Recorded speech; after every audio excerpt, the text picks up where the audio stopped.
Hi guys, आज हम पढ़ेंगे वात के कर्म आचार्य चरक के अनुसार। चरक संहिता में जो वात के कर्म वर्णित हैं वो आज हम पढ़ेंगे। ये बाय मिस्टेक वात पित्त कफ यहाँ लिख गया है, ये आप इस पे ध्यान मत दीजिएगा, जस्ट इग्नोर इट।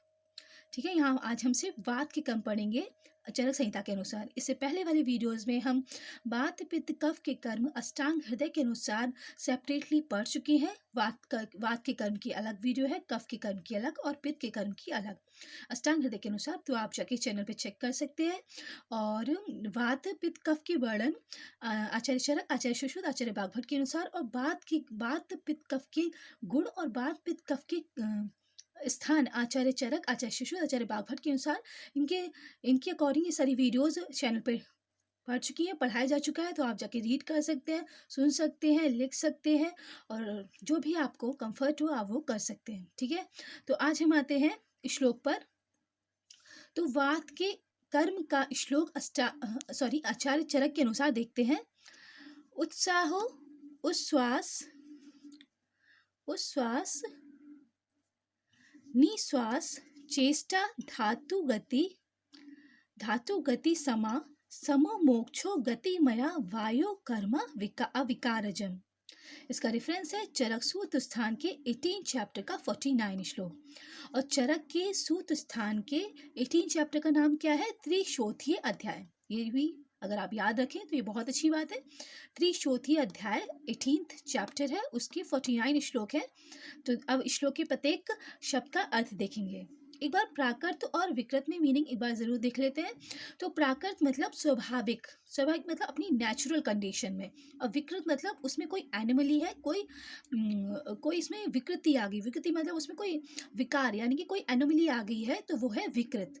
और प्राकृत को अविकृत कहते हैं, जिसमें कोई विकृति नहीं है। ठीक है, तो आज हम देखेंगे प्राकृत वात के कर्म। जब वात अपनी नेचुरल कंडीशन में है, जब उसमें कोई भी एनोमली या कोई भी कमी नहीं है, कोई भी क्वालिटी क्वांटिटी में कोई भी डिफरेंस नहीं है, नेचुरल जैसा होना चाहिए वैसा है, वो उस टाइम जो वात होगा उसके कर्म देखेंगे हम, प्राकृत वात के कर्म। ठीक है, तो कार्य करने में उत्साह, उत्साह मतलब हौसला, जील, एंथुजियाज्म। तो उत्साह को प्रोड्यूस करना हमारी बॉडी में किसका कर्म है? ये किसका फंक्शन है? वात का। ये है आचार्य चरक के अनुसार। श्वास वायु का बाहर निकालना, श्वास वायु का बाहर निकालना यानी कि श्वास का निर्गम, बाहर गमन करना यानी कि एक्सपायरेशन। तो एक्सपायरेशन क्या कहते हैं? उच्छ्वास, उच्च श्वास। तो उच्च श्वास का मतलब है एक्सपायरेशन, ये भी किसका कर्म है? वात का। फिर आते हैं निश्वास, निश्वास का मतलब होता है अंदर ले जाना यानी कि इंस्पिरेशन।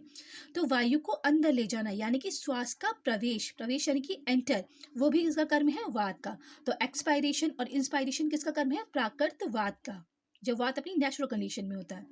शारीरिक और मानसिक चेष्टाओं को प्रवृत्त करना। शारीरिक चेष्टाएं, शारीरिक मतलब हमारी बॉडी की, जैसे कि हम अपने हाथ को शेक कर रहे हैं, या फिर हम एक जगह से दूसरी जगह मूव कर रहे हैं, या हम अपनी आई को ब्लिंक कर रहे हैं, या फिर मैं अभी आपको पढ़ा रही हूँ अपने माउथ से, तो मैं मुंह से बोल रही हूँ। तो ये काम किसका है? ये है शारीरिक, शारीरिक काम भी। चेष्टाओं का काम किसका, फंक्शन किसका है? वात का। फिर है मानसिक, मानसिक मतलब हमारी मन की क्रियाएं, मन की क्रिया। जैसे हम यहाँ बैठे हैं, हमारा मन इतना चंचल होता है, हम ऑस्ट्रेलिया, सिंगापुर, मलेशिया सारी जगह को इमेजिन करके घूम आते हैं, और हम पास्ट में चले जाते हैं, फ्यूचर में चले जाते हैं, कभी प्रेजेंट में रहते हैं। तो ये काम किसका है? मन का। तो मन को भी कंट्रोल करने वाला कौन है? वात। तो मन की चेष्टा को प्रवृत्त करने वाला कौन है? वात। ठीक है, फिर है चेष्टा, चेष्टा ये हो गई चेष्टा यानी कि मानसिक और शारीरिक चेष्टा। फिर है धातु गति, धातुओं की गति को शरीर में ठीक रखना, धातु गति समा, धातु की गति को शरीर में ठीक रखना। अब धातु की गति कैसे है? जैसे कि रस और रक्त है, वो हमारी बॉडी में सर्कुलेट करते रहते हैं, तो उनकी गति जो स्पीड है, जैसे कि heart rate, breathing rate, pulse rate, इसको मेंटेन करके रखना, ये भी किसका कर्म है? वात का। और जैसे कि मांस की गति है, हम अपना हैंड को मूव करते हैं ऊपर, तो मांस भी ऊपर मूव करता है, और ज़्यादा तेज मूव करेंगे तो मांस भी तेज मूव करेगा। मांस यानी कि मसल्स, तो मसल्स ही मूवमेंट में हेल्प करती है, तो उनकी भी गति को भी कौन कंट्रोल करता है? वात। फिर रस, रक्त, मांस, मेद हो गया। मेद भी, फैट भी हमारी बॉडी में सर्कुलेट करता रहता है ब्लड के साथ, तो उसकी गति को भी मेंटेन करने वाला वात है। रस, रक्त, मांस, मेद हो गया। अस्थि, अगर हम अस्थि मतलब बोन्स, अगर हम स्लो चल रहे हैं तो हमारी बोन्स स्लो वर्क कर रही हैं। अगर हम थोड़ा तेज करेंगे तो हमारी बोन्स और ज़्यादा तेज वर्क करेंगी। अगर भागेंगे तो हमारी बोन्स और ज़्यादा तेज वर्क करेंगी। तो बोन्स की गति को भी, स्पीड को मेंटेन करने वाला कौन है? वात। रस, रक्त, मांस में अस्थि, मज्जा, मज्जा मतलब मज्जा की गति को भी ऐसे ही करता होगा। और शुक्र, शुक्र का प्रवर्तन करने के लिए भी, हमारी बॉडी से शुक्र को निकालने के लिए भी किसका कर्म चलता है? वात का। किसका फंक्शन है? वात का, ठीक है। फिर है धातु की गति को धातुओं को सम रखना। गति तो ऊपर है, धातु की गति ये है। फिर है धातुओं को सम रखना, समा। समा मतलब एक एक जो अमाउंट, सम मतलब होता है जो हेल्दी पर्सन्स है उसकी बॉडी में जो अमाउंट होता है वो होता है सम, आचार्य चरक के अनुसार। तो स्वस्थ पुरुष में जो क्वांटिटी, जो अमाउंट या जो मात्रा बताई गई है वो होती है सम। जैसे कि रस की मात्रा है 9 अंजलि। अंजलि एक, जैसे कि मीटर किलोमीटर होता है लेंथ को मेजर करने के लिए, और मीटर क्यूब होता है वॉल्यूम को मेजर करने के लिए, वैसे ही फ्लूइड को मेजर करने के लिए अंजलि होता है आयुर्वेद संहिताओं में। तो रस है 9 अंजलि, एक हेल्दी इंडिविजुअल में सम मात्रा है ये रस की। रक्त यानी कि ब्लड है 8 अंजलि। मैदा यानी कि एडिपोज टिश्यू से कोरिलेट कर सकते हैं, वो है 2 अंजलि, या फैट से भी कोरिलेट कर सकते हैं मैदा को, वो है, मैदा है 2 अंजलि। फिर है मज्जा, मज्जा है 1 अंजलि। और शुक्र, शुक्र है हाफ अंजलि। तो ये धातुओं की मात्रा है सम मात्रा, जो कि हेल्दी पर्सन में होनी चाहिए। तो इन इसको मेंटेन करने के लिए, इसको एक सम मात्रा बनाए रखने के लिए किसका काम है? वात का, ठीक है। धातु को सम रखना किसका काम है? वात का। गतिशील मल मूत्र आदि के वेगों को बाहर निकालना।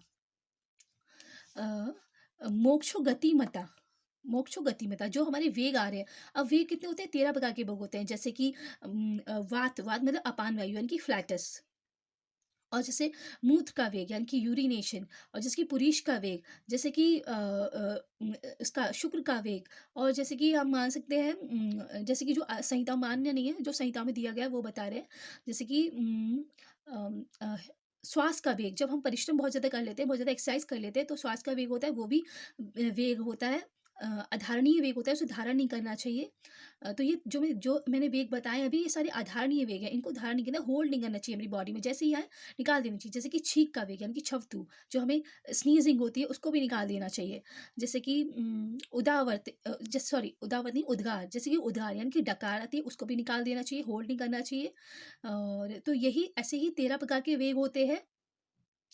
तो इनको बॉडी से निकालना। गतिशील, जब एकदम से इनकी स्पीड आ रही है, गति मतलब स्पीड, स्पीड हमारी बॉडी में आ रही है, जैसे हमें बहुत ज़्यादा यूरिन लग रही है, हमें लगता है कि अभी यूरिनेशन करना है, जाके टॉयलेट करनी है, तो वो जो स्पीड आ रही है उसको निकालना, बॉडी से वेगों को बाहर निकालना किसका काम है? अविकृत वात। अविकृत मतलब प्राकृत, जिसमें ऐसा वात जिसमें कोई एनोमली नहीं है, कोई उसमें डिजीज नहीं है वात में, मतलब कोई इसकी क्वांटिटी क्वालिटी में कोई डिफरेंस नहीं है, ऐसी वात का जो कर्म है वो है गतिशील मूत्र आदि वेग को बाहर निकालना। अविकृत वात के कार्य हैं, ठीक है। तो अब हम इसके कार्य को एक बार एक ब्रॉड वे में डिवाइस कर लेते हैं। सबसे पहले है उत्साह यानी कि जील, एंथुजियाज्म। फिर है श्वास वायु का बाहर निकालना यानी कि एक्सपायरेशन। फिर है अंदर ले जाना यानी कि इंस्पायरेशन। शारीरिक और मानसिक चेष्टाओं को प्रवर्त करना यानी कि जो बॉडीज की एक्टिविटीज़ है और जो हमारे मन की एक्टिविटीज़ है उनको प्रवर्त करना। धातु की गति को शरीर में ठीक रखना। धातु जैसे रक्त, मांस में अस्थि में शुक्र है, इनका सर्कुलेशन और जो भी इनका मूवमेंट है उसको उसकी स्पीड को मेंटेन करना कि कौन सी स्पीड है, ज़्यादा तेज करनी है, फास्ट करनी है। फिर धातु को सम रखना। सम मतलब जो धातु के अमाउंट बताई गई है हेल्दी बॉडी में, उसे सम कहते हैं। तो जैसे रस 9 अंजलि, रक्त 8 अंजलि, मैदा 2 अंजलि, मज्जा 1 अंजलि, शुक्र हाफ अंजलि। तो इसको मेंटेन करके रखना वात का कर्म है। गतिशील मल मूत्र आदि की वेग को बाहर निकालना। जो स्पीड आ रही है वेगों की, जैसे कि मूत्र, पुरीश, रेतस और छबथू यानी कि छींक और उद्गार या श्वास, जब परिश्रम करें उसके बाद जो श्वास होती है उसकी स्पीड को बॉडी से बाहर निकालना, ये भी वात का कर्म है। तो ये अवृक्त वात के कार्य हैं, ठीक है गाइस। अब इससे आने वाली वीडियोस में हम पित्त के कर्म और कफ के कर्म आचार्य चरक के अनुसार पढ़ेंगे, और बात पित्त कफ के कर्म आचार्य सुश्रुत के अनुसार भी पढ़ेंगे, ठीक है गाइस। ओके, यही था वात के कर्म, वात प्राकृत वात के कर्म आचार्य चरक के अनुसार, ठीक है guys. Thank you, have a nice day. जय हिंद, जय भारत।